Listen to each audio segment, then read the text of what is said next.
What's going on, everybody? Welcome into Bills Chat Live. I am Josh McCarty. And before we get this show off the ground tonight, I have to cop to one thing. I'm having internet issues. And if you're watching the show tonight, I might look like I'm choppy, and I think my voice might be a little choppy here and there. It was an absolute pain in the butt working from home today. But you guys don't want to hear me complain. So you'll just deal with what it is, and we'll try to work through it. Luke will just throw something at the screen if it gets too unbearable. But speaking of Luka, how you doing tonight? I like how when you said you were having internet issues, it actually cut out as you said internet issues. It made it Right perfect, on, Josh. right on Right on brand. cue. Yeah, it's awesome. Doing good. It was an interesting work week. I'm happy to be here. That's for sure. I was happy to. I wasn't even able to kind of do my full normally like week long progressive research on my locks. It was kind of a cram session today, although I do feel very good about them when we get to that part.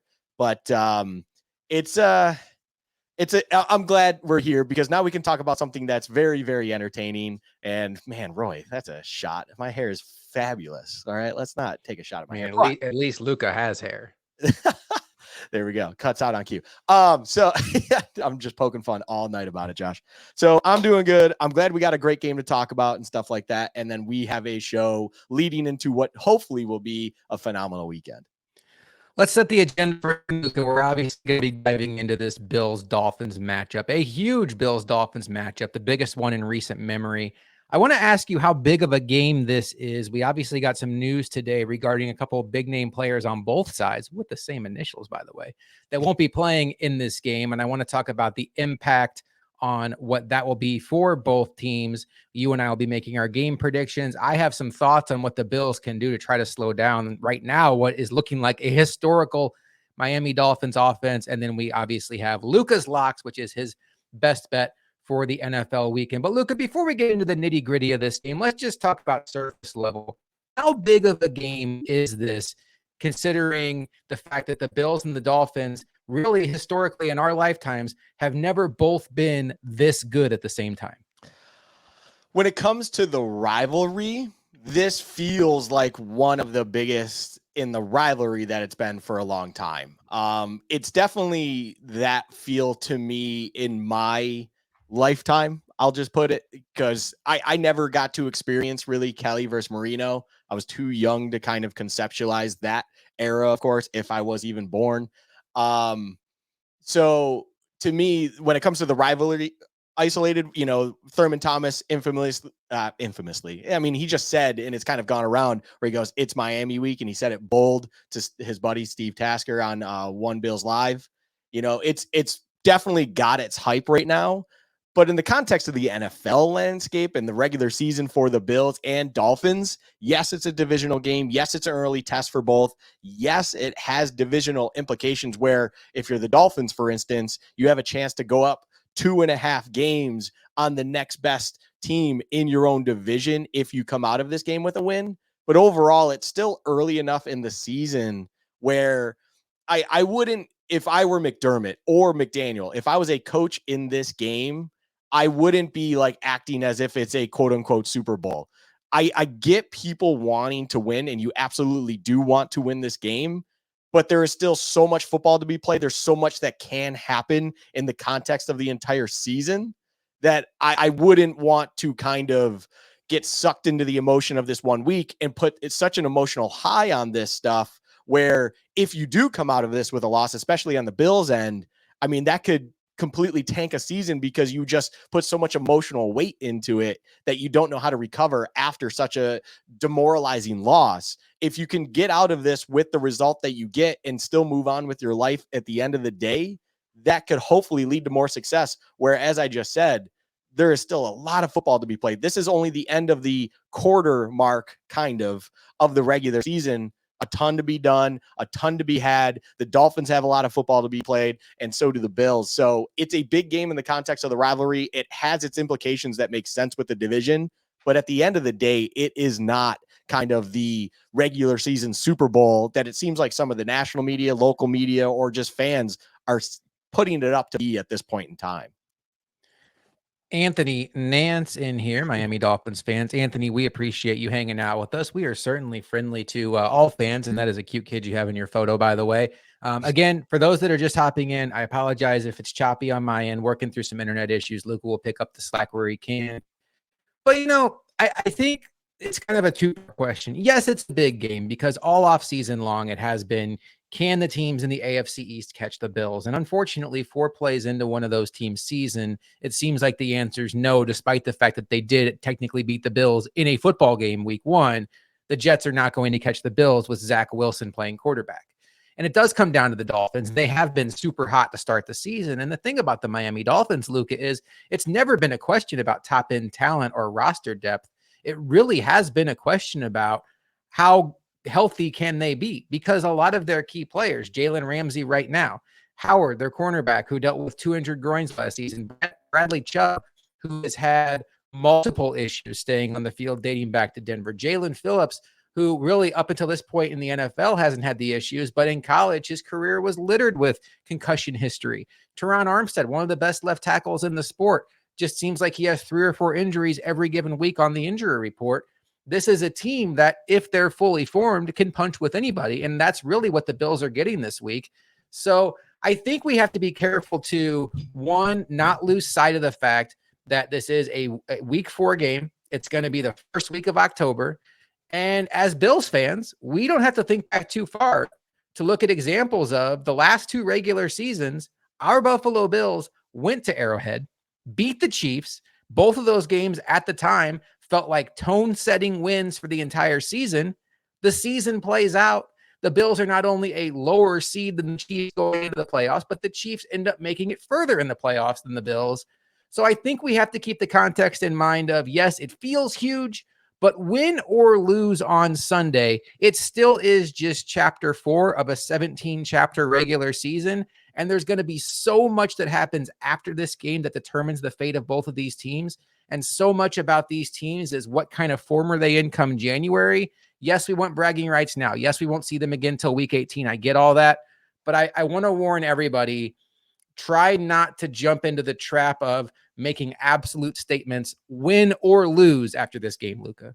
Yeah, I love you bringing up the Kansas City point and kind of what that felt like for the Bills last year and the year before and stuff like that. It's something that it feels like it's an excuse or just something that you always want to remember when you need to, but you need to almost make sure you regularly remind yourself when you find yourself in another game that feels at a certain level for another team and or us ourselves in a new season. And it's the context of a season plays itself out over a long period of time. And you have these early kind of tone setting games that, yes, can propel you to great heights like a 1 seed in the conference.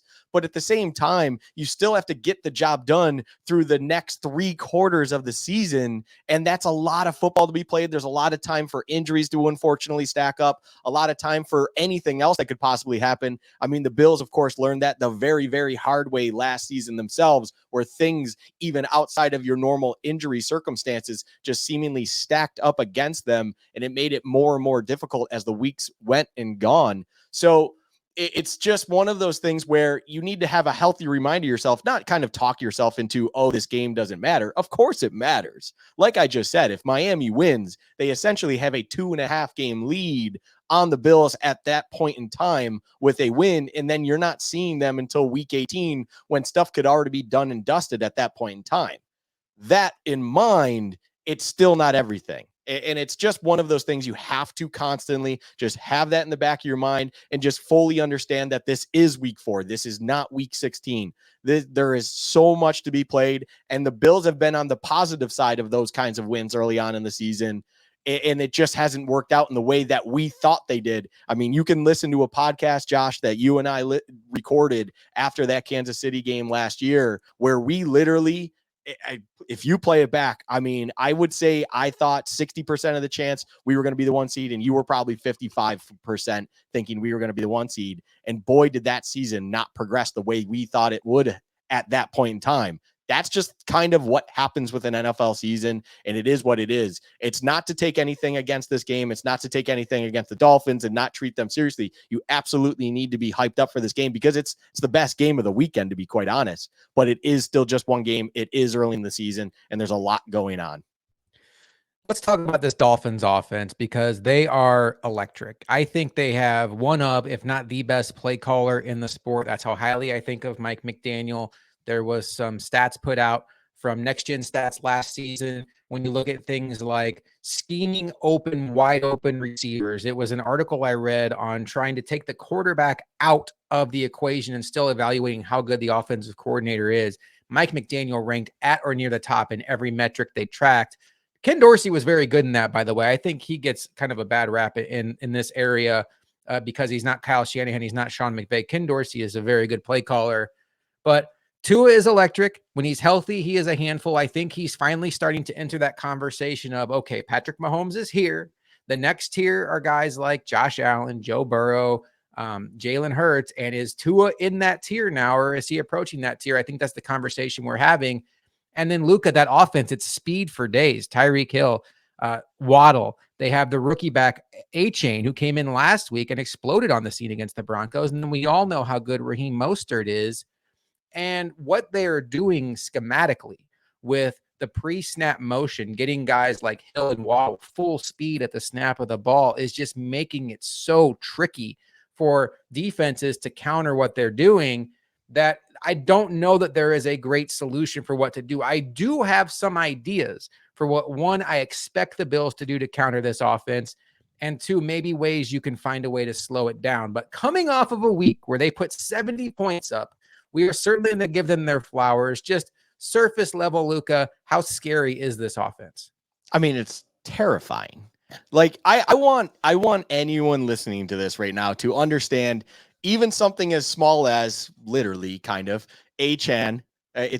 Look, I love saying A-Chain and I want that to be it, but he did technically come out and Miami PR put out it's A-Chan. That's just his opinion. It's one of the most disappointing takes of the week, to be quite honest, because A-Chain, you could do so much with that. But I want to point this out. I love A-Chan, by the way. I was a big fan of him kind of as one of those little guys that really could be something fun in the right place. He's clearly has found that right place. A-Chan is the fastest player on that offense. He has a recorded 100-meter time of 10.14 seconds. Tyreek Hill's fastest 100-meter time is 10.19 seconds. And actually, he gets faster in the 200-meter where he clocked a 20.2 second. He is the fastest player in the league based on 100-meter times, Josh. It's scary because we've already seen what Tyreek Hill has been able to do in this league for all this time. And now you have a guy who has clocked faster times also on the same offense. Oh, by the way, Jalen Waddle can run a measly 10.9, I believe, 100-meter, and everyone else can fly themselves like Mostert and whatnot. They are quite literally the fastest offense we have ever seen, I feel like, in this league at this point in time, because it's everywhere. And it would be foolish to say you're not scared of it or terrified of it. The thing that you just have to hope for is that they either have an off day, of course, and or you're able to disrupt things enough from the head of the snake, aka Tua, that it just throws the offense off balance and they're not able to kind of accomplish everything they want, because they are quite literally the fastest ball to get rolling. And once it gets its momentum to get rolling, it is the fastest ball down the hill. It will never stop. And unfortunately for the Denver Broncos, yes, they were bad, but they learned a very, very, very hard lesson on just how good this offense could be last week. I don't ever expect them to put up 70 points ever again. I don't want to eat those words, of course, and I think they absolutely could do it again. But they are the sky is the absolute. There is no limit to this offense. It is just unbelievable for the Dolphins, and at full health, at full run, there is. I cannot remember ever watching anything quite like it, where they are just an unlimited disposable of weapons at their hands. And Mike McDaniel has something special if it can all stay throughout this. And it's the one knock I will say is, can this sustain into December? We're not talking about a December game right now, which is what makes it even worse, but we will see what it does throughout the entire season. But right now, it is the most scary thing I have ever seen on an NFL football field. Maybe since the 99 St. Louis Rams greatest show on turf, which was Kurt Warner just blasting onto the scene. You had Isaac Bruce, you had Torrey Holt, you had Oz Hakeem, who was an absolute lightning bolt in the slot. You obviously had Marshall Faulk, who's a Hall of Fame running back, one of the best running backs of his era. Speed everywhere, and Warner similar to Tua, was a precision passer that knew how to hit guys in stride to where they could keep their full momentum going. That's what we're dealing with here. And I want to give you a couple of nuggets here on this offense, Luka, because I still think there's people out there, particularly in Bills fandom, that aren't buying into Tua. He's not the biggest guy. He's not the strongest guy. And right now, one of the stats out there that's floating around is 80% of his throws are going to his first read. And that just in a lot of people's head are thinking, oh, well, he's a product of Mike McDaniel, who's this great offensive play designer. That could be true. But here's the issue. Tua and Mike McDaniel are a package deal. McDaniel not going anywhere. So if you're hesitant to give Tua any credit because Mike McDaniel's there, it really doesn't matter. 70 points is 70 points. And they are staying together for the long haul, assuming Tua can stay healthy, which I can say confidently Luka and I are both hoping for. We certainly don't wish for him to have the injuries that we saw last year. And with the fact that 80% of his throws are going to that first read, he has been sacked one time in 3 games. And that's where I want to start off with my first key in this game, Luka, because I want to make a point about the Dolphins running game with this point also. He gets rid of the ball very quickly, but they also have one of the longest yards per completions in the sport. So they're getting rid of it quickly, but they're getting rid of it effectively. Now, what does that mean for the Bills? When you look at the Dolphins, they lead the league in rushing, yards per carry, and total yards. That might surprise some folks with Tyreek Hill, Jalen Waddle, Tua, but they are an explosive running game. My first key to this game is on the Bills' defensive line that I think is better player for player than the Dolphins' offensive line. I don't care about sacks this week. I don't care if the Bills get Tua to the ground one stinking time in this game because of how fast he gets the ball to the ground. My key for the Bills' defensive line this week, Luka, is twofold. One, your job is to stop the run. I think we'll see a lot of Shaq Lawson this week. I think Poona Ford, who was a healthy scratch last week, has a real good opportunity to be up this week.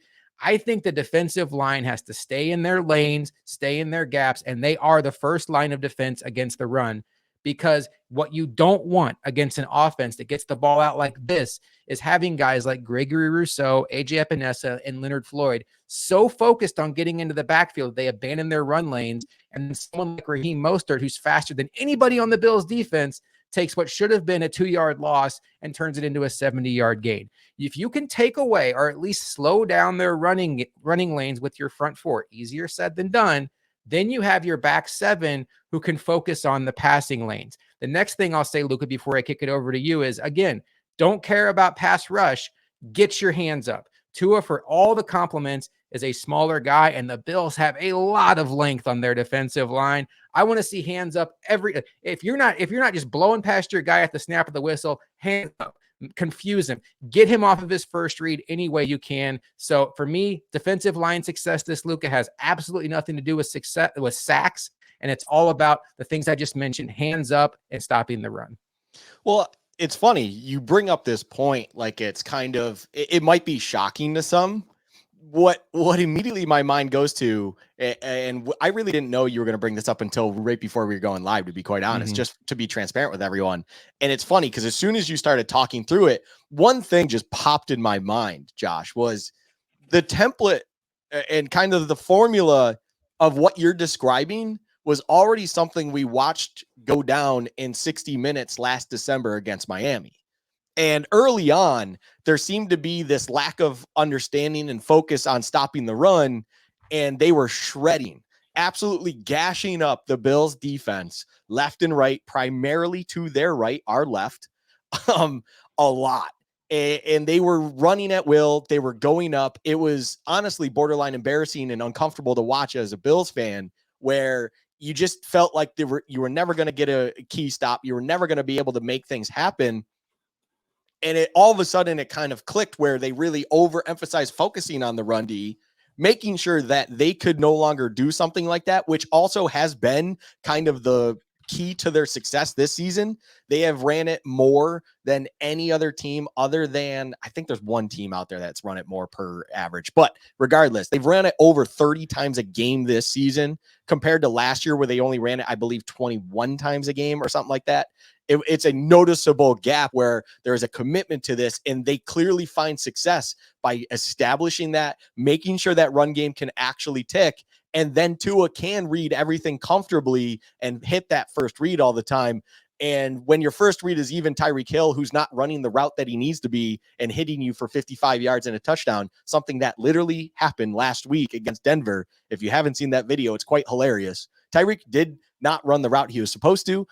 Tua had no idea what route he was running, but that was also why all of a sudden Tyreek Hill was open with 15 yards of cushion everywhere around him and was able to run free for a score. When you have that ability to just hit that first read every time, it's an easy day at the office. And I think that is all stemmed, like you're saying, in the run game. If they are consistently committed to that and they're able to be successful there, it puts your defense in a bind. So you just need that front four that I'm kind of with you. I don't know if I'm like as emphatic about it, but I definitely feel like this defensive line should absolutely be able to hold their own in the run game against this offensive line for where it's at, especially when you got like a guy like Jackson at right tackle right now for them that hasn't really been that great and overly impressive.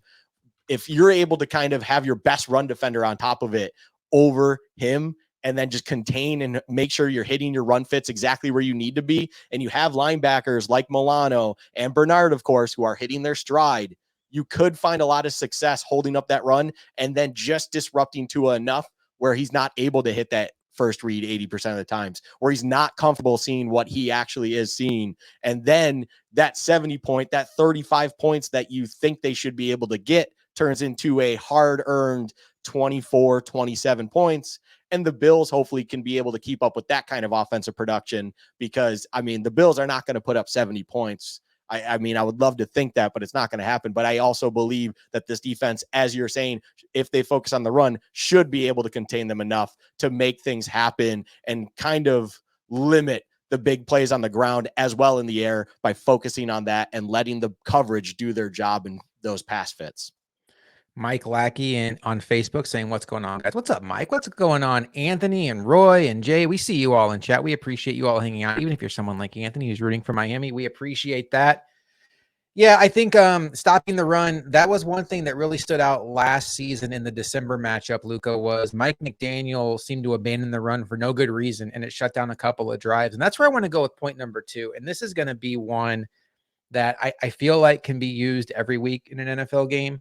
But I think this week in particular, there's some stats that bear this out, especially when you're talking about two teams that have very explosive offensive. In Miami's case, the best offense we've seen in a while in the sport. And it's going to come down to the red zone for me. And I know, again, obvious. Oh, you want to score touchdowns instead of field goals. I get it. But let's look back to the game last year in December when Tua was healthy, Josh Allen was healthy, and the Bills beat the Dolphins 32-29.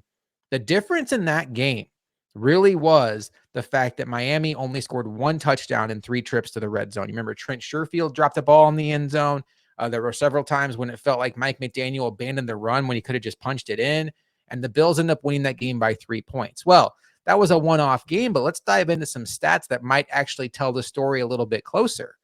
Red zone defense last year. The reason why I'm using last year and not this year, even though it is a defensive scheme change for Miami under Vic Fangio, is I just am a bigger fan of sample size. So we have to understand that it is last year.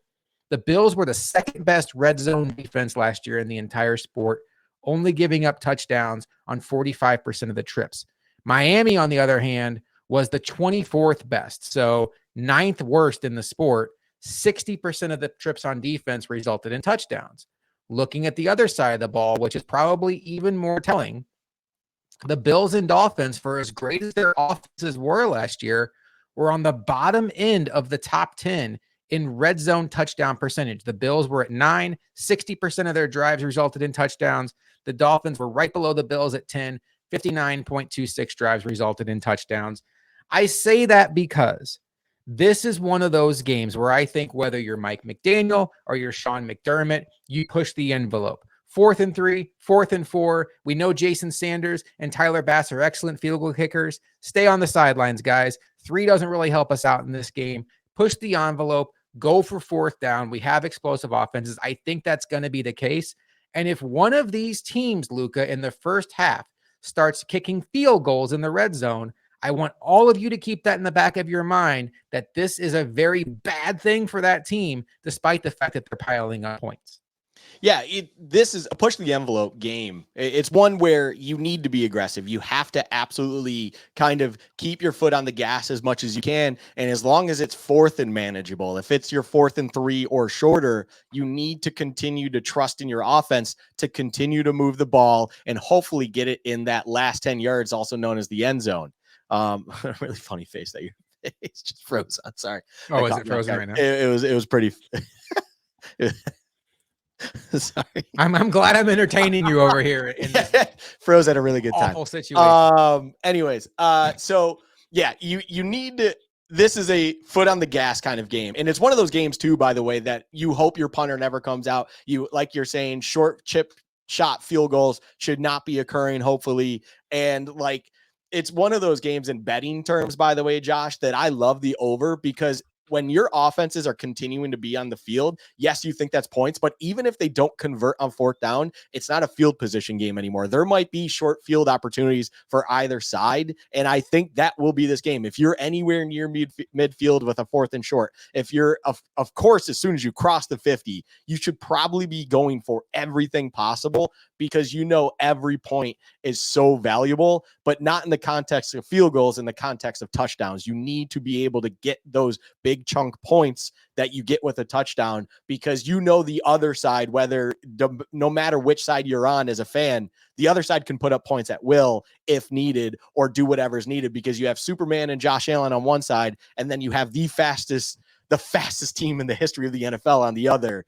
Either side can do anything at any point in time. You need to push the envelope. You need to actually force the ball into the end zone as much as possible. And that is kind of that first point, or the second point technically that you're bringing up, is the first time where if you're looking at this game from a neutral perspective, you may start to lean a little bit in the Bills' favor just because of something in sample size like you put out there, where they are a very impressive red zone defense compared to the Dolphins, who haven't yet proved it enough to make us feel like they're going to be able to hold it on their own themselves.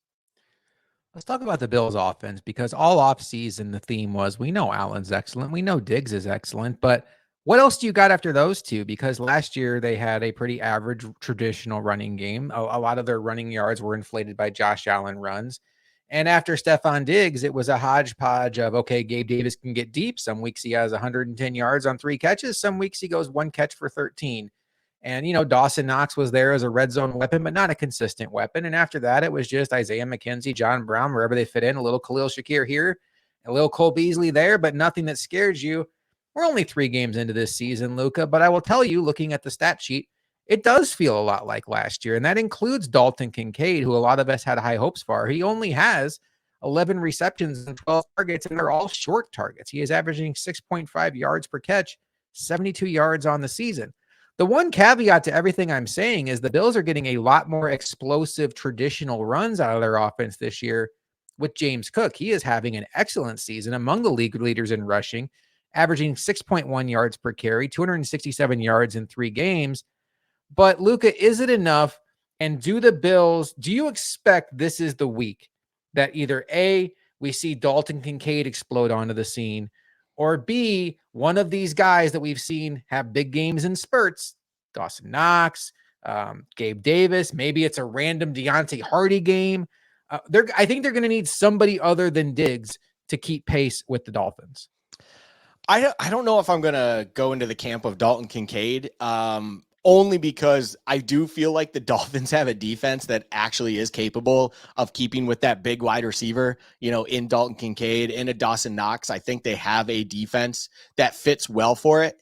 So your safety blanket kind of offense that Dalton Kincaid seems to be finding his role in early, Javon Holland should be able to eat that stuff kind of up. He's an incredibly impressive safety in his own right, both in coverage and up in the box. He can do a lot of different things. So I'm not necessarily as comfortable thinking that Dalton Kincaid, but yes, you need someone else to step up. And actually, to me, this is kind of the game where Gabe Davis has a little bit of confidence going. I would like to see Deontay Hardy, of course, doing it. And then never underestimate the revenge game factor that some people like to like myself in fantasy or whatever, where you bet the revenge game is going to give this player some sort of boost. Trent Sherfield got a little bit of looks last game. Maybe there's something in there for him to kind of step up a little bit more against a team he felt like he couldn't crack the offense, even though he had impressive outings in his own right with Miami, and he can step up this week against them and be that kind of secondary target for the Bills offense, because you probably will need to do something outside of Diggs,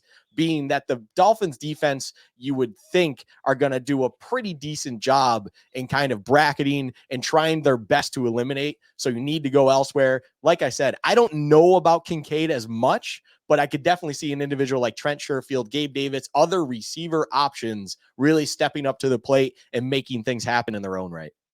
Where are you at on James Cook right now? It's only been 3 games. It hasn't been 3 great defenses. He didn't do much in the Jets game, but he did run all over the Raiders and then followed up with a very nice game against Washington. Do you think this is a sustainable formula for the Bills where they can really use a traditional running game? We've seen more Josh Allen under center. It opens up play action. And then James Cook is becoming maybe the third or fourth most important player on this offense as we're seeing the season play out. Or do you think it's just a fact of maybe 2 of his best games of the season already happened and his stats are a little inflated based on where they'll probably wind up? Oh, I don't think his stats are inflated. I think James Cook's role and importance to this offense is very, very, very key, especially I'll call it in between the 20s. I think James Cook is kind of that forgotten option when it comes to the defensive perspective here. I'm not talking about Bills fans or us, as football fans in general. I'm talking about a defensive coordinator sitting there game planning for the Bills. There's so much emphasis on Josh Allen, on Stephon Diggs in the passing game. You have your Dawson Knox Kincaid, of course, they drafted first round. So there's a lot of things that you can understand a defensive coach in the week of game planning to circle in the passing game. And then there's just James Cook, who has been doing a very good job with the opportunities he's had in between the 20s of still moving the sticks and still making chunk plays happen, where his success can absolutely come this game if they try to just overemphasize the passing game too much. I think he's already at a point in his career where he can excel in the opportunities given to him, and he's getting a lot of chances with this offense right now. And he also, in a weird way, you would see this more with bigger backs, I feel like, in the past, Josh, but it feels like once he gets going, he really can actually pick up more and more yards as the game progresses, because it just feels like the defense is no longer willing to defend the run, and they just want to make sure those chunk plays are no longer there. And then you let someone with the athletic skill set like James Cook kind of be able to hit a hole or at least get around the edge on you. He can absolutely gash you up in his own right. So you've seen a lot of his bigger runs come at the end of the game to almost seal it in a way. And I don't think that's kind of a fluke or just kind of the other team giving up. I think there's a reason for that. And it's just finally the defense concedes that kind of aspect of their game plan, and they're willing to give that up because they just cannot allow Josh Allen to hit them over top anymore and hit these tight windows that he seems to be doing the past couple of weeks. And you just got to pick your poison. And if you're willing to live in the life of giving up stuff to James Cook, he can still absolutely kill you. And I do believe that is a trend we will see as the season continues to progress. And I like they've been using him out of the backfield too. All right, Luke, let's get to the news of the day. Jordan Poyer is going to miss this game. I think a lot of us expected, much like last week, he missed practice. He'd probably practice on Friday and be good to go. But Sean McDermott already ruled him out, which, was concerning, kind of a gut punch to a lot of us that felt like this was an all hands on deck situation. And one thing that maybe gave you hope against this Dolphins offense was the Poyer Hyde tandem that the Bills didn't have in any of the 3 matchups last season against the Dolphins, excuse me. But I think when you think about where this team's going, where this team plans to be going in January, and the greater good of this season, Jordan Poyer is a guy that played through a lot of injuries last season in 2022 to the point where he wasn't even cleared to fly to Kansas City. He had to rent a car to drive to Kansas City. And I feel like that never really allowed him to get healthy, and we never saw that best version of himself on the field. And really, his worst game was that Cincinnati game. He was out of position multiple times in the playoffs. And for it being week 4, I'm all in favor of the Bills shutting him down. I've seen some folks out there. I know Thigh Doctor, who works for Buffalo Fanatics, has suggested maybe he needs to have a cleanup surgery that would put him on the sidelines anywhere from 4 to 8 weeks, but could ultimately make him a much better player come into the season. So let's start off with the loss of Jordan Poyer, Luka. I don't think it's any secret. I don't think he's had a real good season to date. He has looked slow. He's looked a little sloppy in tackling. And I made a comment today to a mutual friend that there's a part of me that was a little relieved that he had a knee injury, because the other option is like he's hitting that age wall, and that's just a tough conversation to have. And I don't want to face that conversation. So I don't think that this is a crisis based on the Jordan Poyer we've seen so far in 2023. I do worry about some of the continuity with him and Hyde and what that allows the Bills to do pre and post snap. But in general, what kind of form do you think the Bills are in without 21? I think it's going to affect communication at times. I mean, that's just the nature of it. I it's it's an interesting predicament here because I'm kind of with you in the sense of, or the point of where it's like, I was almost in a weird way relieved that a knee injury seemed to come out of this, and the poor performances we were seeing out of him might be due to something like that. And it would explain why his angles and just his inability to get to the tackle like he had been in years past was there. And it's a clear and concise explanation for that. And that's great because, yes, we do not want to live in that world where we need to have the conversation of, did we just pay this guy who all of a sudden hit the wall, unfortunately, and now what do we do with this? It will be interesting to see with the communication and everything now that a Taylor Rapp or DeMar Hamlin or whatever they do with that. Obviously, we assume it's going to be Taylor Rapp primarily taking that role, of course, but it will be interesting to see what communication looks like there in Taylor Rapp's kind of first go at playing his natural strong safety position. And Taylor Rapp, to me, Josh, is at the safety position, at the strong safety position, almost feels a little bit weirdly like a throwback, like an Adrian Wilson type. Mm-hmm. And I am fascinated by that because going back to when I really did enjoy watching the Cardinals with Adrian Wilson, who is an absolute beast, I wouldn't necessarily have been a fan of him up against an offense like this because it definitely wouldn't be able to keep up with the speed of it all. But if the communication's there, if everyone can stay in their spots and just understand their jobs at hand, and you still have your all-pro guy, Micah Hyde, who's having an exceptional start to his own season right now, does their job, I don't feel as bad because maybe there's something better there athletically in Taylor Rapp now than a 65% Jordan Poyer that we've seen the first few weeks. And that now I can kind of justify that in my head and be like, okay, I am okay with this. This might actually be okay. And unfortunately, yes, you always want Jordan Poyer out there, but maybe this could be, I'm not going to call it beneficial, but the right move because you want to make sure your guys are 100% when out there on the defense due to that speed that I mentioned previously. When the Bills signed Taylor Rapp, we were excited because this was a great insurance policy for a team that had two 30-plus-year-old safeties, both coming off of different versions of a very injury-plagued year. And last season, we saw that safety depth really depleted where guys like Dean Marlowe and Jaquan Johnson were playing. Jaquan, I don't know, I said Jaquan, were playing in the playoffs. And that's just not ideal at all. And I think Taylor Rapp was a guy that we felt like could get us through a stretch of games if we had to lose Hyde or Poyer. I don't know that any of us were super excited about cashing in that insurance policy in week 4, but I think there's a multi-layered conversation here because Taylor Rapp is on a 1-year deal. He's a younger player. And if he comes in and performs well, and look, he's a starting caliber safety, but Jordan Poyer and Micah Hyde have been all pro level safeties. But the level of play we've seen from Jordan Poyer in the tiny sample size of 3 games this season has not been that all pro level. He has looked out of place and slow at times. If Taylor Rapp comes in, I think it's very reasonable to expect that he can match or even exceed what we've seen from Poyer so far this season. And this actually gives the Bills, if Poyer is out for an extended period of time, maybe a month or so, a runway to evaluate Taylor Rapp with their starters in very important games because they're going to have a decision this offseason to make. They can easily get out of Micah Hyde's contract. I believe he's an unrestricted free agent. Jordan Poyer is on a multi-year deal, but with a very easy out clause after this year. And with Taylor Rapp's contract running out, they might decide after getting an extended look at him that they'd rather go with the younger guy. So this is a good opportunity for Taylor Rapp.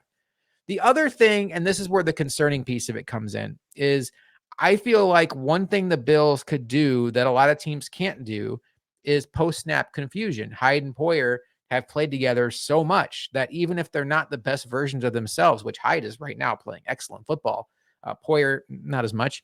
I think that they still have the ability. I know where you're going to be. You know where I'm going to be. We can fake this pre-snap, and then at post-snap, boom, we're in cover 2. We're not in cover 3 anymore. And just creating a little bit of hesitation on Tua's part that can maybe either slow down his first read or get him off of his first read. Well, that's out now because this will be the first game that Micah Hyde and Taylor Rapp have started together. But in general, I don't think that this is going to be an athletic decline. And I do think that what we've seen out of Poyer this year, there's a chance that Taylor Rapp can actually offer some benefits that Jordan Poyer just has not been able to offer while he gets healthy. But I guess the larger question here is, Luka, is Taylor Rapp somebody, when you look at this defense now, we talked about all offseason, Hyde and Poyer back together. Now that one of that's gone, do you start getting PTSD to last season where you're just like, oh God, here we go again? Or do you feel like, okay, this is what we brought in Taylor Rapp for. Everything's probably going to be okay. No, the latter. This is that, hey, this isn't the same old thing going back at it. This isn't trying to do something different with the same parts. We have a different part in place for this exact moment and reason. As you mentioned, unfortunately, we had to crack this open and kind of break the glass week 4, not week 14 or whenever it may have happened, if it had happened at all. But that said, it's like, no, this is why you did what you did with Taylor Rapp. This is a perfect opportunity, as you mentioned, to evaluate why you did this move. If the same result happens, this is going to sound weird as hell, Josh. If the same thing happens, I'm almost going to be more okay with it only because they tried to do something different. Mm-hmm. If they didn't try to do something different, I would be furious. I would be wanting to throw my remote at the TV level of anger in my living room watching that game. It's like, no, they did something different. They're trying to accomplish what they dealt with last year in a different way, with hopefully a higher end player in Taylor Rapp filling that hole. And I actually, to that regard, think that there was probably an effort in that so that he could potentially be the succession plan. And that in mind, Josh, I do wonder if you still will see some of that pre-snap disguising happen because they want to trust Taylor Rapp in those abilities. They want to hopefully have Hyde and Rapp and Trey White and Benford and your actual secondary as a whole trust each other, even though it isn't Poyer anymore in there. There's still another guy that the defensive coordinator trusts that hopefully they can then trust and continue to do what they are successful at with those pre-snap disguises and doing whatever it is that they already did when Poe was in there at his high end. So I actually don't necessarily even kind of find myself in the same mindset where the worry is that they won't do that anymore because Poyer's not there. I'm not with you on that point. I think there is a chance. I'm not saying it's going to happen, but I think there is a chance, just due to kind of the investment they've made in bringing in a Taylor Rapp kind of player, that they may continue to do things like that just to see if it can actually work out. Because if you're truly wanting to give him a test run, Josh, if you're truly wanting to understand the player you have, you cannot hold them back. You cannot restrict what they do in what you want them to eventually do. You want to see what they're fully capable of. And here's your opportunity at hand, Sean McDermott. Make it happen. So going back to last season, which both of these players, Jordan Poyer and Taylor Rapp, had a large sample size of playing. I'm going to read off some PFF grades for you all. And now, look, we understand PFF is just one metric. It doesn't have to be the end-all, be-all. In a lot of ways, it's not. But at least as a neutral opinion of both of these players, going back to last season, Taylor Rapp had a very similar grade to Jordan Poyer. Taylor Rapp was 76.2 overall. Jordan Poyer was 75.4. So a slight edge to Taylor Rapp. Coverage grade also very similar. Taylor Rapp 76.2. Jordan Poyer, I'm sorry, 72.9. Jordan Poyer 76.2. Now, Jordan Poyer's played all 3 games this season, and his grades, PFF-wise, have been horrendous. 55.6 overall, 58.7 coverage. So I think, at least based on PFF, there is a school of thought that this doesn't have to be a downgrade, and it could be an upgrade while also getting Jordan Poyer back to full health. Let's talk about another JP who's not going to be in this game. This one's for the Miami Dolphins side of things. As it was announced today that Jalen Phillips, their outstanding young pass rusher who played at college with Greg Rousseau at Miami, is going to miss this game. He missed week 2 also against the New England Patriots.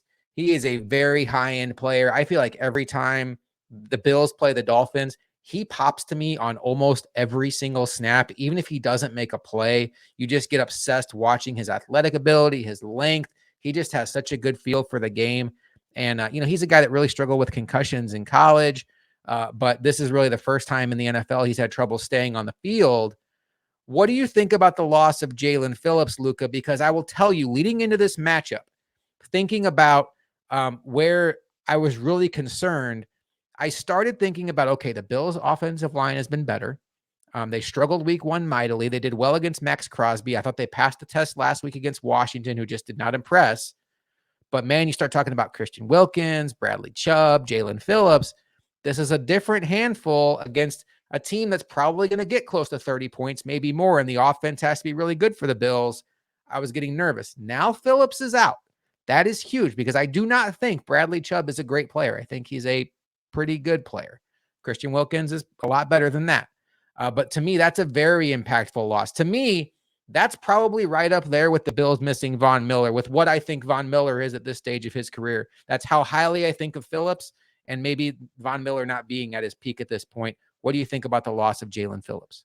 I think it's a massive one. I think the thing you can't, I'm with you 100%, by the way, on he pops against the Bills all the time. And the key point about that is when you think back to the playoff game, when it was a lot closer than it really should have been, and it's really what worries a lot of people. Yeah.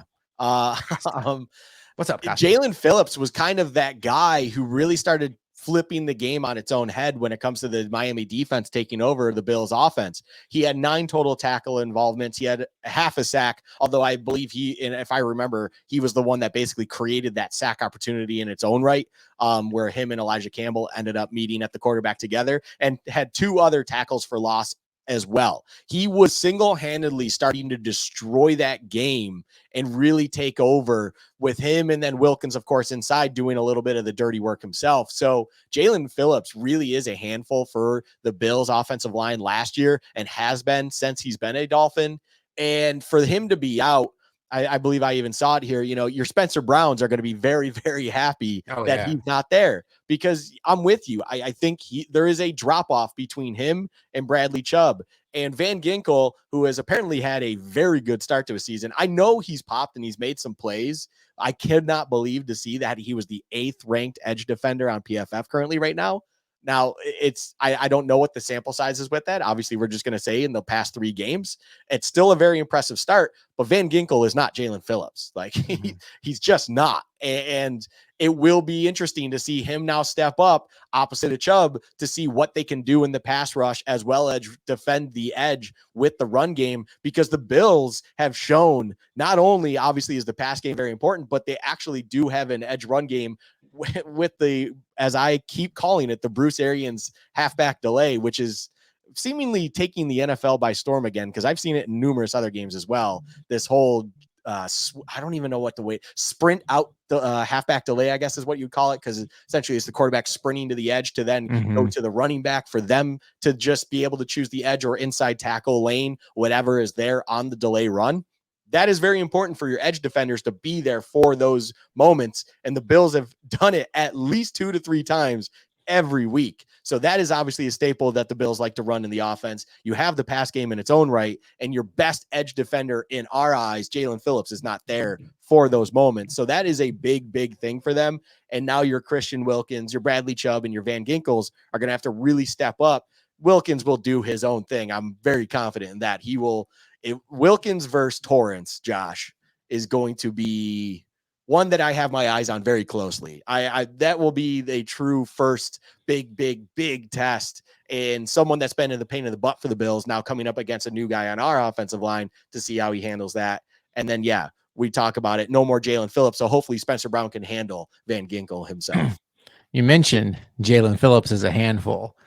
Josh Allen might say that Christian Wilkins also is a handful. God. Yeah, I mean, in certain ways. Hey, the joke came through your internet. There you go. I'm so happy. I was sitting on that one for like 3 minutes. Like, please don't mess up internet, because Christian Wilkins just likes to You know what he likes to do. All right, everybody, we are getting ready to make our predictions, but we want to hear from you. You're sitting in chat. Let us know who you think wins this game, what the final score is going to be. Luke and I are both 2-1 on the season. We have both picked the Bills to win every week. We did last week, yes. And we both picked the Bills to win every week. They lost the Jets game. We are sitting here and get some scores in chat. We'll put them up on screen. But Luka, massive battle coming up in the AFC East at Highmark Stadium. The 3-0 Miami Dolphins, fresh off of putting 70 points on Sean Payton's Denver Broncos, come to Buffalo to take on our 2-1 Buffalo Bills. How is this game going to go down? The Miami Dolphins are either 3-point favorites or 2.5-point favorites, depending on the book you look at. Honestly, Luka, real quick, were you surprised by that spread? I don't know if you said the Bills were favored. I think you did. But anyways, Bills are favored. If I didn't say that, Bills are 3-point favorites. Were you surprised by the spread? I was surprised, but let me also say this. If the Monday night disaster doesn't happen and Miami doesn't put up 70 points, I'm pretty sure this would have been a 6.5-point spread game. So because I keep that in mind and then watching the money kind of go in where it has gone, I'm not overly surprised. The money is primarily on the Bills in some books. And then it's also on Miami in other books. It's held true. And it does kind of feel like a line that it's really weird. It's a really, really, really weird line, but it makes sense because if you really try to look at it in a neutral way, it's like, okay, I can understand how they got to it there. It's just, they didn't overreact to 70 points. They didn't overreact to the Bills basically shutting out effectively the Commanders. And then they're kind of just reacting to Josh Allen may still have that kind of psycho Josh in him that we saw week 1.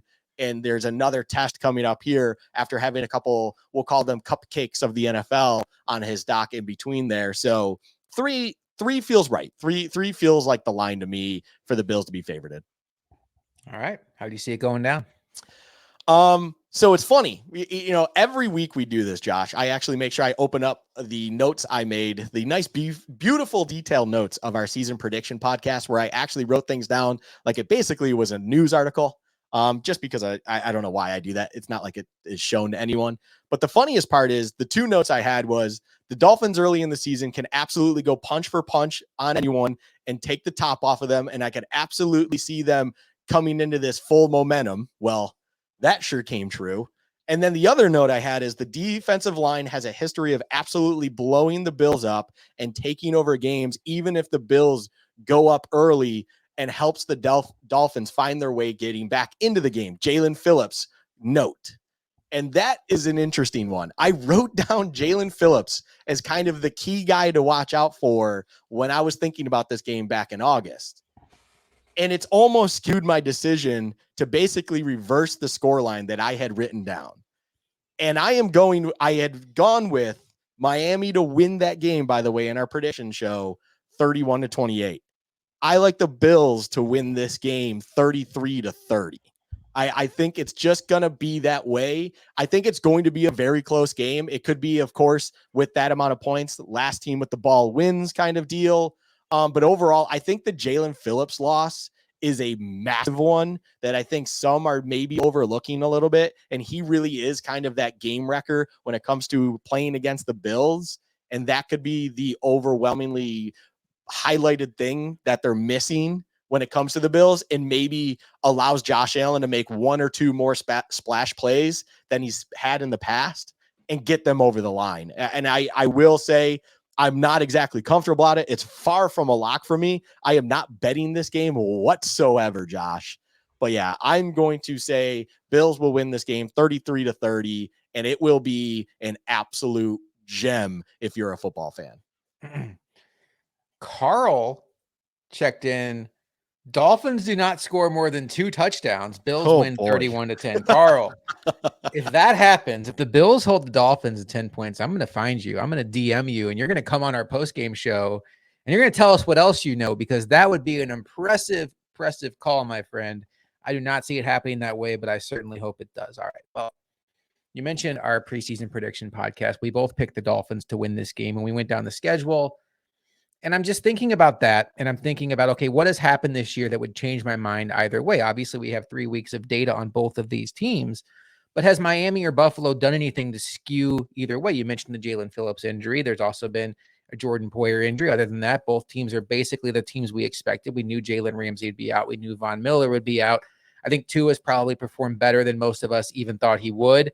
Even if you're a big Tua fan, he's been excellent. Tyreek Hill looks like he's well on his way to being the offensive player of the year, if it's not Christian McCaffrey. So what does this amount to? I think these are two very even teams. I think these are teams that are both going to make the playoffs. I think this is a division that coming into the season, we thought there could be 3 teams that really are vying for that top spot. The Jets are out of the way now in all of our opinions. And I do think that the Dolphins and the Bills are going to be there fighting together till the end. I'm not gonna bury the lead. I'm predicting the Miami Dolphins to win this football game 30-27. And I just want you all to hear me say a couple things about that. First of all, I'm not saying the Miami Dolphins are better than the Buffalo Bills. I'm not saying that they're a better football team or that they're going to win the AFC East. All I'm telling you is, in my mind, they're going to win the game on Sunday. It's one win. It happens. It's week 4. Teams lose games. And just the form they're in right now, the Poyer injury does hurt, I think, with some communication issues.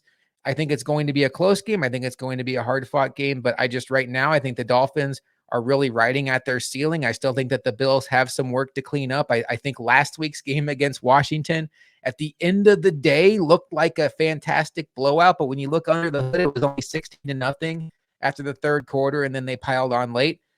There's just some things right now with the Bills I want to see more out of. I want to see more out of Dalton Kincaid that I saw Costa mention. I want to see if James Cook can sustain this in a game where we need every yard he gets and not just piling up yards and blowouts. I want to see if Gabe Davis can become a consistent weapon opposite Stephon Diggs. At this point, I'm thinking he probably can. I think that's going to have to be a Dalton Kincaid thing to go into. Where at Miami, there's not the questions. If it's not Tyreek Hill, it's Jalen Waddle. If it's not Jalen Waddle, it's Raheem Mostert. And if it's not Raheem Mostert, it's Devin Achane. I was trying to remind myself, sneeze it through, and I won't say A-chain. So look, this doesn't have to mean that the Dolphins are passing the Bills or the Tua is past Josh Allen. In this prediction, it just means that the Dolphins win a football game on Sunday in a game that they're taking on an opponent they're very even with. There will be a rematch in December. Hopefully for the Bills' sake, that rematch doesn't matter. They already have the AFC East locked up, and I do think there is a very high probability we see a third matchup again this year with the Bills and the Dolphins. So I have the Bills losing 30-27. I can hear you all booing me. And Luka, you point at the camera. So what is on your mind? Yeah, I just want to say, I think the sports books kind of see a result like you, because if anyone's not aware, I like to sprinkle both of our score predictions because it's fun. And also the odds for correct score are pretty ridiculous. But in reference to like my score prediction, Bills 33, Dolphins 30, it is a plus 13,000 odd. For you, it's actually only plus 8,000. It is the third most likely score according to the correct score bets. So just a fun fact, I believe the sports books are thinking that you are in the realm of possible when it comes to your score prediction being Dolphins 30, Bills 27, just for whatever it's worth. Well, the last time a team from Florida won a game in Buffalo was 30-27 when the Jacksonville Jaguars beat the Bills in the 1996 playoffs. That's not true. I'm sure Florida teams have won in Buffalo way more often than that. In fact, I know that the Mark Brunell, David Garrard Jaguars have won here. Yeah. I made that stat up completely, but it was the final score of Jim Kelly's last game. So bring that up. I am sorry, Bills fan 1970. I would love to be wrong. I absolutely want to be wrong. I want the Bills to win this game. I absolutely think the Bills can win this game. It is a coin toss game, but I would be disingenuous to all of you sitting in this chair as somebody who has to try to tell you what I think is going to happen week in and week out. If I just sat here and predicted the Bills to go 17-0, there will be losses along the way. Some of them we will not see coming, maybe a lot like week 1 after Zach Wilson came in and they still managed to lose the game. Some of them will just be losses where it's like, hey, these teams are even and the other team got us that day. That's what I'm predicting here. I am not expecting either one of these teams to come out and outclass the other team. And I will say, if it happens, if the Bills come out and win this game 35-14, or the Dolphins come out and win this game 42-24, I will be sitting in this chair on post game telling you all it's one game. If the Bills win by 20 points, it's one game. There's only 2 things. There's only 4 things that could happen in this game that would knock me off that spot. Serious injury to Tua, serious injury to Tyreek Hill, serious injury to Stephon Diggs, serious injury to Josh Allen. Other than that, you have two high scoring offenses, which always means there's blowout potential if one of those offenses has a bad day. And I will be sitting here on the post-game show saying, Team X that won this game, great for them. Hopefully it's the Bills, but we will see this team again, and I will be just as nervous before that game as I was before this game. Luka, any final thoughts on this matchup before we transition into our favorite segment of the week? No, I'm just excited for this game, to be quite honest. It's the best game of the weekend card.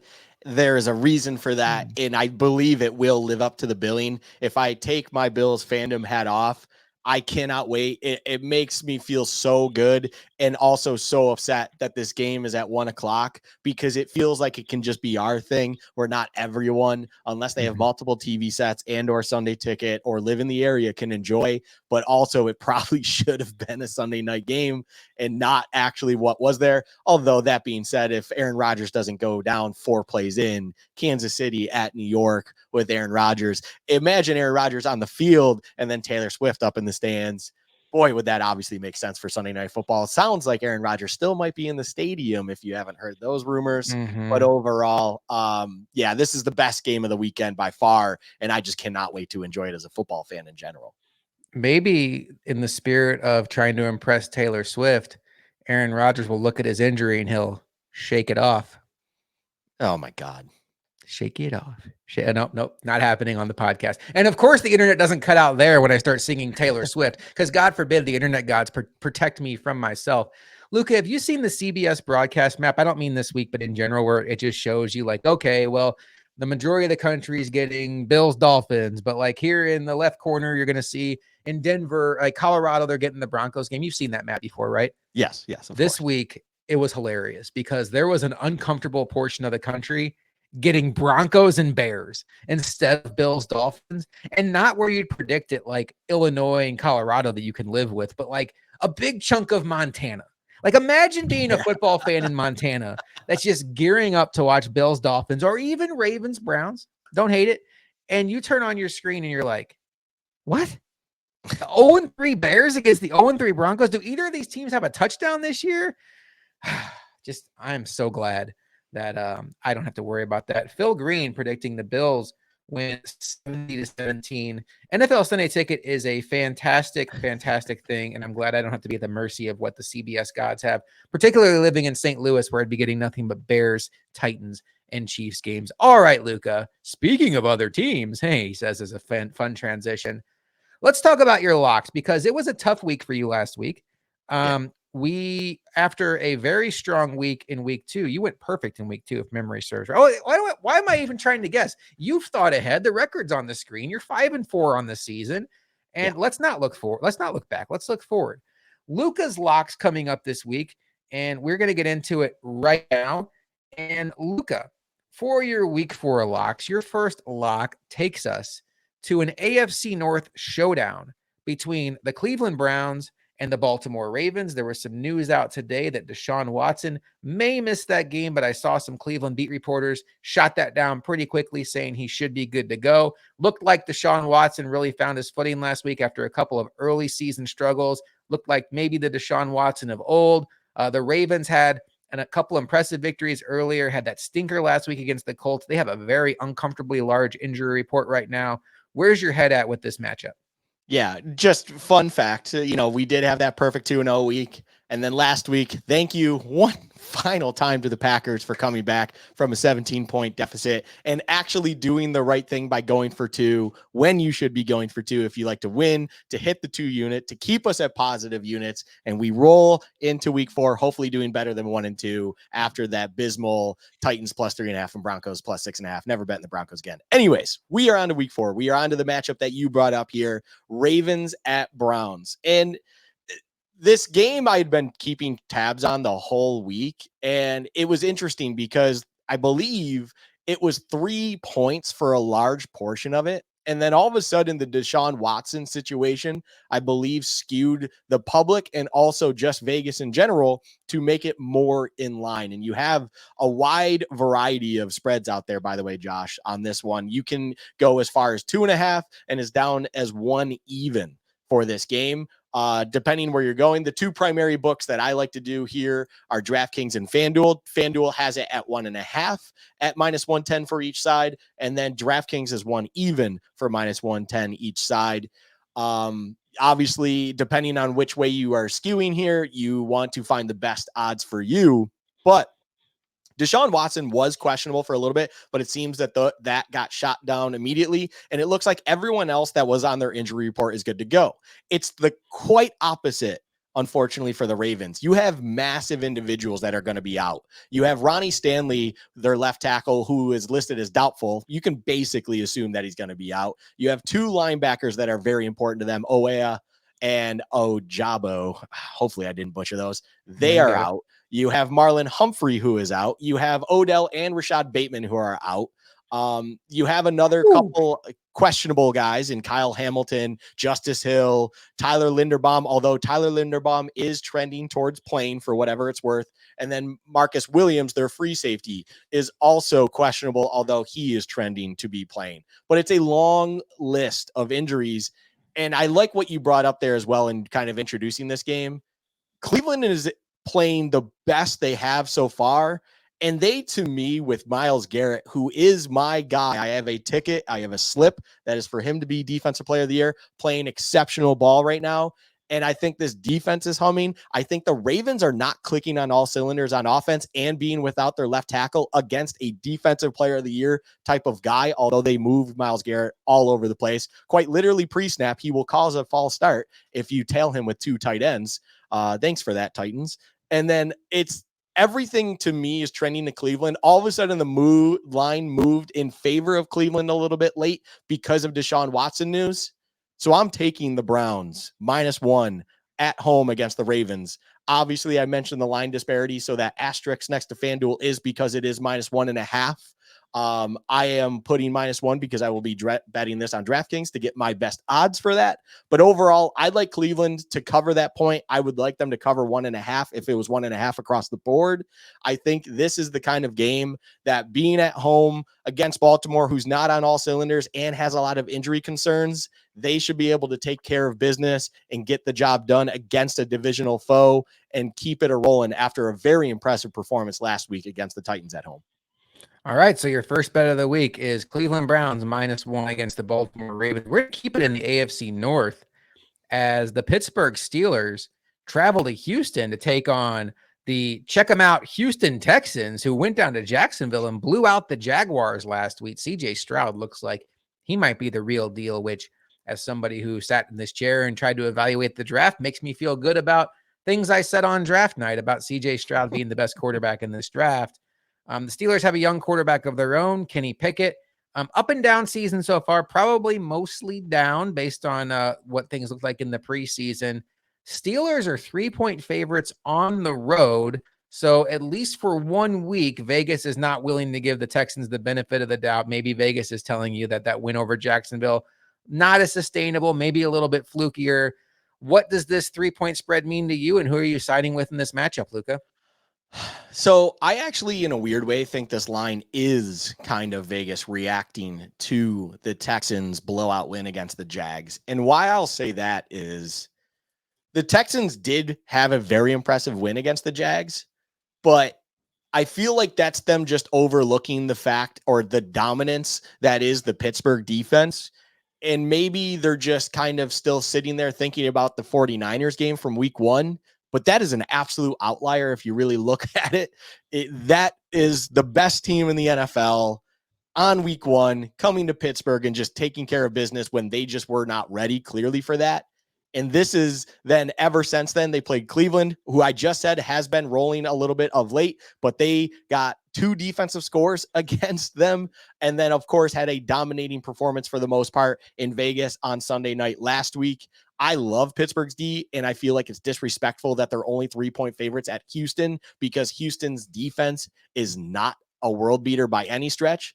But then, just similar to like I was talking about the Ravens, on top of it all, Josh, the Texans have an injury concern and an injury problem. They have 2 tackles who are already ruled out. They did not practice all week. They're all pro, Laramie Tunsil, and also Josh Jones, who they had recently acquired this offseason from the Cardinals. Denzel Perryman is also already ruled out, and Taveri Thomas, who's one of their depth corners, he is out as well. It does appear that Stingley Jr. is going to be back for them in the secondary. But overall, that tackle thing is a serious problem for them.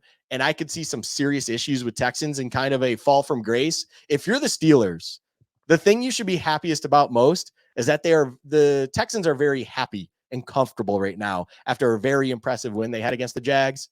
So for a line of only 3, to me, that the Steelers need to cover against a Texans team who they should absolutely be able to handle a rookie quarterback over 60 minutes, TJ Watt should be having a field day. And fun fact about this game, Josh, if anyone is not aware, this is a JJ Watt going on the Ring of Honor game. And TJ Watt is, of course, in-house. And if TJ Watt loves to do something, it's one up his brother. And he already said that he wants the sack record this year. He wants to do everything he can to get JJ's name out of everyone's mouth that talks to TJ. And boy, would it be something if he has a 3+ sack night on JJ Watt night in Houston. Give me the Steelers -3 in Houston to ruin JJ Watt night for the Houston Texans. I love this pick so much. Interesting. So, yeah, I mean, the Texans missing both offensive tackles. Luckily for them, the Steelers have nobody who can rush the passer on their team. That's just not something that Mike Tomlin defenses historically do at an elite level. TJ Watt, that's going to be a problem. I think I'm with you. I'm going to be rooting hard for the Texans just because I love what's going on with CJ Stroud. And now you're making me root for the Steelers because I want Lucas Locks to do well. So I'm kind of angry with you on that. And you're keeping it house again. It's going to be another AFC North team. We're going to hit every one of them this week. The Cincinnati Bengals got their first win of the season Monday night against the Rams. Joe Burrow was in the lineup after a lot of speculation he may not play. Did not look like himself. The Tennessee Titans have had a world of problems stopping the passing game this season. Number one receivers are just blowing up against them. And the biggest question this week is who will be the biggest beneficiary? Is it T. Higgins? Is it Jamar Chase? Is Joe Burrow up to taking advantage of that? Because despite the win last week, he did not look very good. I think that number is baked in, that concern, I should say, is baked into this number because if it were a fully healthy Burrow, I think we might see, a little bit more than a 2.5 point spread. But as is, the Bengals on the road at Tennessee, 2.5 point favorites. How do you see this one playing out? So it's funny because part of me just didn't want to touch this game. I'll be honest. And early on in the week, because the Bengals were playing on Monday night. I don't normally like to do that when you have a team on a short week. I don't generally like to bet on those games. I like to have where teams are at equal kind of levels here. But there's 2 things going on. One, the Bengals finally got that win. They got a win in not the most impressive fashion, but there's something about getting an ugly win, especially in a public eye, that can be kind of boosting for a team, especially if they've been spiraling early on, like the Bengals seem to always do. But Joe Burrow looked like as the game was progressing, he was getting more comfortable in that Monday night game. And then the Tennessee Titans, boy, if I can't, they are the most disappointing team to me. I'll be quite honest this year. I felt like they should be a lot better than they are. And we've seen 2 performances out of them that have just been so uninspiring, so god awful. It's amazing that they only lost one of those games by 1 point. Then the Cleveland game we saw last week, they shouldn't even been on the field. It was borderline embarrassing. And then they're going to be without a couple key guys, mainly Peter Skoronski on the offensive line. He will be out. Treylon Burks looks to be out as well. You also have DeAndre Hopkins starting to have a little bit of a knock to him.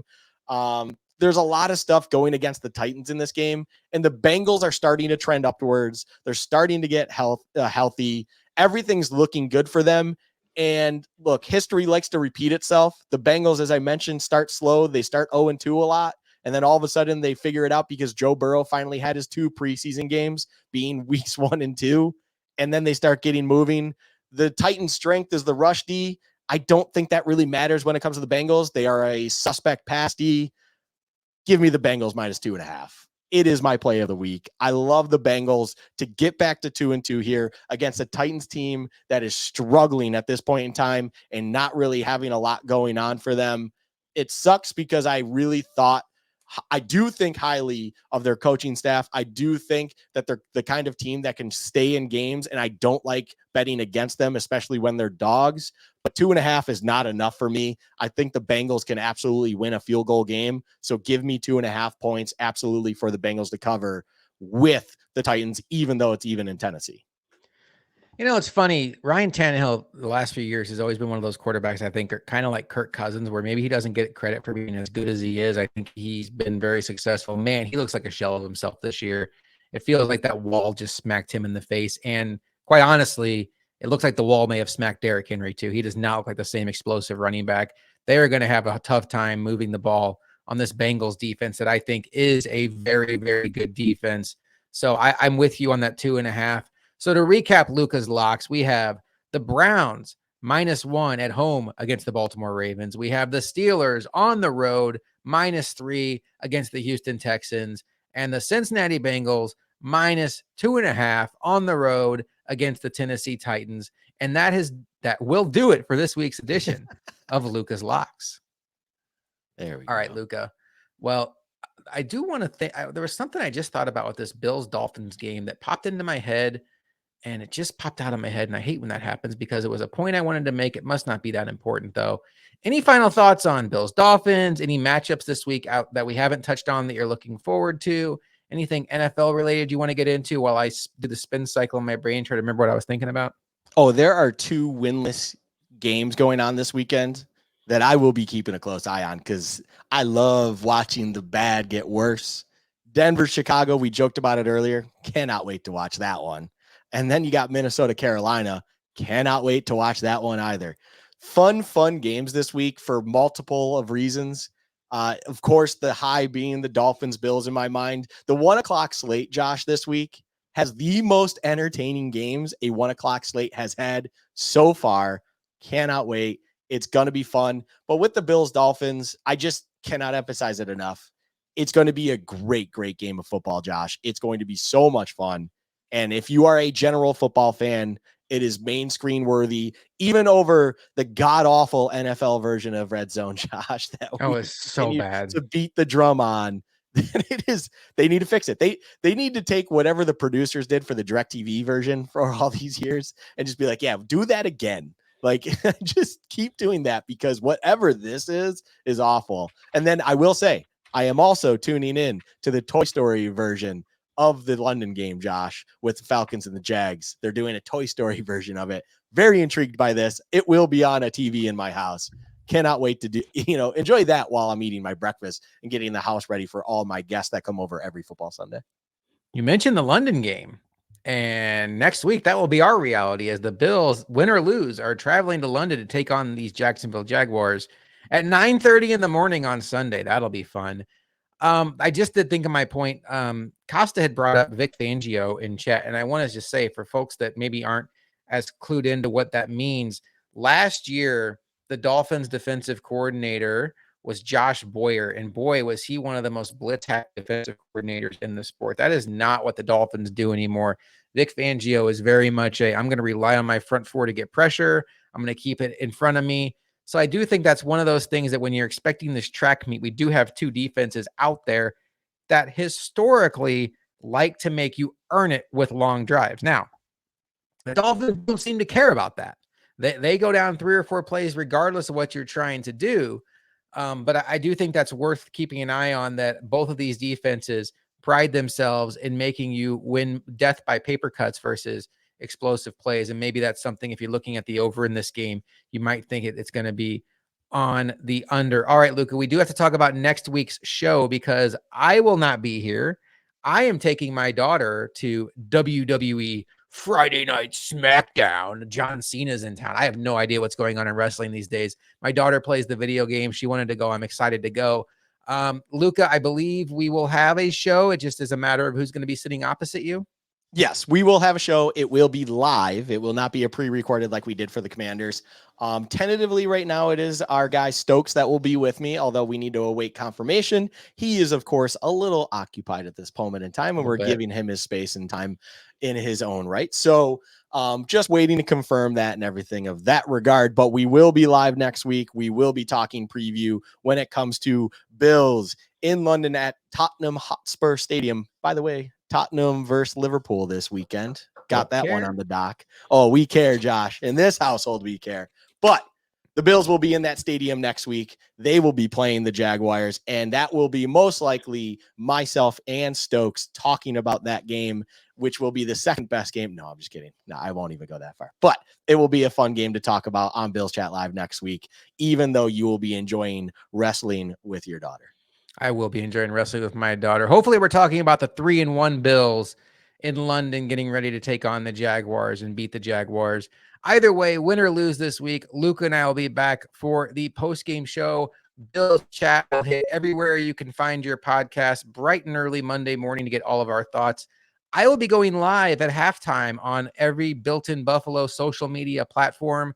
Talk about what we've seen in the first half, what adjustments we can expect in the second half. Quick little 10-minute clip while the Bills are at halftime. Been getting a lot of good traction on that. A lot of people popping into chat.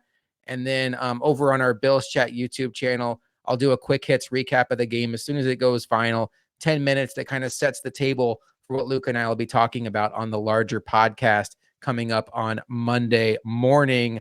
Luca, any final thoughts before we get out of here? No, I think we have talked about a lot of things. I will say you did say explosives earlier. And every time someone says explosives, I just think of pew, pew, shots, explosives. Just got to put that out there. Sorry. No, I'm done. I'm ready for the show to end. If no one knows where that is from, I'm sorry that you do not follow the Arizona Cardinals. And that is probably for a good reason. Gannon was infamously put out a video from the Cardinals where he's like, Rondell Moore, we want shots, fires, explosives, pew, pew, pew. He did the sound effects, by the way. He did the sound effects. Wild video. Was that viral preseason? Yeah, the Cardinals themselves put that out. Oh, God. That's the one people were making fun of. Yes, I have such a hard time watching videos when I know going in that somebody's going to embarrass themselves. Like, I really can't do it. I have no relationship to Gannon. I can't watch people embarrass themselves if I know it's coming. It just is so uncomfortable. So the way that I saw people describing it, I was like, nope, I'll take your word for it. Yeah, did you take the bus here and have fire in your belly? Oh my God. All this stuff. Dude, Gannon is a fascinating human. I would love to have a beer with Gannon. I would love to know what is going on between the ears because it seems like it's interesting. For what it's worth, he's got them playing above their weight class right now. He does. Unfortunately, fortunately, however you want to see it. All right. Well, speaking of seeing it, you will see us. You'll see Luca next week in this chair with Stokes, hopefully. That's going to do it for this episode. We will see you next time on Bills Chat Live.